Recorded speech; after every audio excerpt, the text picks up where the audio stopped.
This is easily my favorite passage in Proverbs.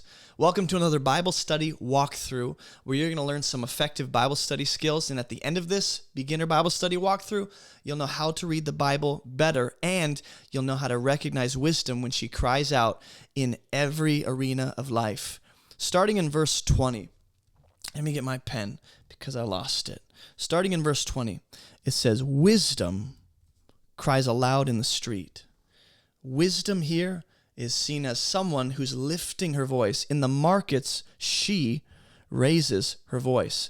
What I want to do is note that she's raising her voice, not just crying aloud, okay, but actually raising her voice too. It's another way of saying the same thing, to let you know that wisdom is trying to make herself known to anyone who will listen, to anyone, even in the street, in the markets, with all the hustle and bustle and all the buying and selling and all the commotion.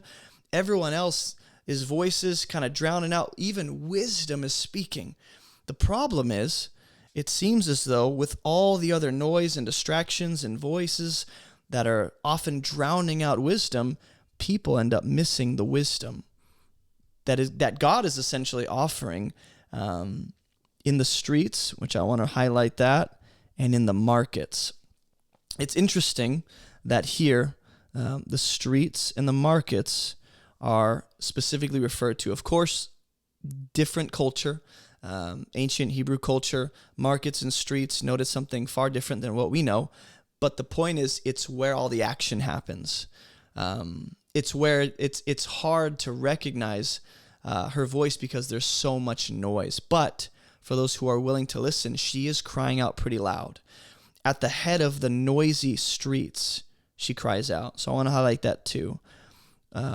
These are essentially, whenever you see like similar ideas noted in a biblical passage, like you're like, these seem to be almost synonyms of each other, or same ideas, said differently. It's very important that you just take note of that, meditate on it, and highlight it, for later. But she is here. Wisdom is at the head of the noisy streets. And what's she doing again? She's crying out. So already 3 times in just 1.5 verses, we have wisdom 3 times, crying aloud, raising her voice, and crying out. It sounds like wisdom wants to be known. It sounds like wisdom wants people to benefit from her. At the entrance of the city, and again, this is just the way Proverbs and Solomon in the first chapter will, communicate wisdom, to personify wisdom using the sheep. I don't think there's anything wrong with that. At the entrance of the city gates. So now, wisdom is at the city gates, where you're, entering into a city. There's probably a lot to deal with to get in. At the entrance, right at the entrance, and especially referring to Jerusalem, which is supposed to be the pinnacle and the central, hub of wisdom where the people of God are. Wisdom is presenting herself. Hey, you can find me right when you walk into the city, right outside the gate. You can find me at the head of the noisy streets if you just listen. In the markets when you're buying and selling. In the street when you're walking. Just if you learn to recognize the voice of wisdom, your growth in wisdom can be accelerated exponentially. People who are really wise are actually receptive to wisdom. They're wanting to learn, and they're open to wisdom speaking. They're discerning the voice of wisdom all the time and going, is wisdom being offered in this situation or through this person? Is God giving me wisdom? Okay. But here, she's just speaking. Okay. And here's what she says right here. How long, O simple ones? How long will you love being simple? Well, it sounds like wisdom is getting a little rowdy. How long will you love being simple? Well, there are people who are simple. They reject wisdom over and over in instruction, and they'd rather stay simple. It's the whole ignorance is bliss idea. I'd rather not know. I'd rather not be wise. I'd rather not know about that. And wisdom is saying, but if you know wisdom, you can grow. You can have guidance, right? You can have help. You can know how to deal wisely and live life effectively. There are people who actually love being simple. Not everyone who is simple actually loves their state, the mental state they're in. and the amount of wisdom they have, which is very minimal, they might not be aware. But how long will scoffers delight in their scoffing? Okay, so now we have the simple explained as scoffers, which might be another subcategory of the simple. Like some people are simple, but they're not necessarily scoffers. But now wisdom is addressing specifically scoffers that delight in their scoffing, and fools hate knowledge. Okay, this just might be another way of saying the same thing. Simple ones, hopefully you can see this. Simple, fools, and scoffers. Right there. 3 ways of saying the same thing, I believe. Even if they're distinct in some way, it's still promoting the same idea that the simple, the scoffers, and the fools, what do? Well, they hate knowledge. We know that. And that's why they actually delight in their scoffing, and they love being simple. In other words, they love foolishness. They love foolishness. Because of the fact that they hate knowledge, they're actually predisposed to, right here, hating knowledge. They're actually predisposed to loving their simplicity and their foolishness, or vice versa. Maybe they hate knowledge because of the fact they so love and cherish their own simplicity and foolishness. And Scripture talks about this. People don't turn to righteousness because they love their sin. Jesus came into the world and people rejected him. Why? Because they loved their darkness and their sin. They hated the wisdom he offered. So it says, if you turn at my reproof, behold, I will pour out my spirit to you. So wisdom here has a spirit that she's offering. Spirit just means like a manner of thinking, a manner of life. Spirit means a way of doing things. There's a spirit of the world, right? There's a world system. There's a spirit of Antichrist, right? But then there's the Holy Spirit of God who actually offers us the spirit of wisdom. And here wisdom is offering us her very spirit so that we can be filled with wisdom. We can operate and function by the wisdom she offers us. So here, if you turn, wisdom responds. And you know what wisdom does? She intends to pour out her very spirit of wisdom to you, which sounds like when the spirit that was given to Moses is poured out on I think it's the other 72 leaders of the congregation of Israel. They're given a portion of the Spirit, right? And so wisdom is offering her spirit if someone would be willing to turn at her correction or her reproof. What's she reproving? Well, she's reproving the fact that you hate knowledge. So if you turn from that and go, I don't want to hate knowledge. I don't want to be a fool anymore. I want to love wisdom. Well, she's willing to offer you her very spirit. If you're willing to stop scoffing and stop delighting in your scoffing and mocking, right, and foolishness, and stop being simple and turn from that and go, you know what? I don't want to love being simple. I don't want to scoff anymore. Wisdom is saying, okay, I got something to offer you. And here's what it means for, let me cap this. Here's what it means for wisdom to pour out her very spirit to you. She says, I will make my words known to you. In other words, there's a revealing of what? Of her words, which is either a part of what it means for her to pour out her spirit, or it's another way of saying the same thing.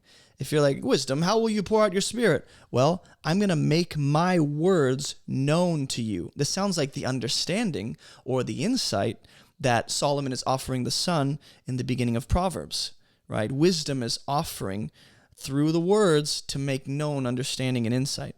Because I've called and you refused to listen, I've stretched out my hand, and no one has heeded, because you've ignored all my counsel, and you would have none of my reproof. I also will laugh at your calamity. I will mock when terror strikes you like a storm, and your calamity comes like a whirlwind. So you didn't see that other part. Let me scoot up a little bit. Okay, now you can see it. The point is, here we have wisdom once again calling. Sounds like God calling to his people, right? And they reject him. We don't want to listen to you, God. And here we have them refusing to listen. Well, let's do this. What I'm going to do now, in blue, I'm going to highlight what wisdom does, and in blue, and in orange, I'm going to highlight how the fool responds, okay? She stretches out her hand. It's an invitation, man. and no one heeds. No one heeds, okay? They actually ignore all the counsel, right? They will have none of her reproof. So she's offering reproof and counsel. Therefore, she says, I will laugh at your calamity. I will mock when terror strikes you. It's interesting how the scoffers at the end of it all are the ones who are being made a mockery of. How did you not choose wisdom, you fool? You know, their whole life they mocked wisdom. They mocked the word of God. They mocked God. And they eventually, at the end of their life, when they stand before the living God, they're the ones who are being made a mockery of. Not to shame or despise or anything like that, but it is like, wow, how could you not have chosen wisdom? Wisdom ends up being judgment against them rather than a benefit for them because they rejected wisdom, right? They would have none of it. They ignored it. They didn't heed it. They refused. Wisdom is crying out for us to heed her wisdom and to actually take part in the spirit she's offering us. But if you refuse and you don't heed and you ignore and you have none of it, wisdom actually is trying to spare you from something. And the longer you miss out and reject, you're actually going to drive yourself right into consequences wisdom was trying to spare you from. And that ends up being a sort of mockery against your foolish decision when terror strikes you.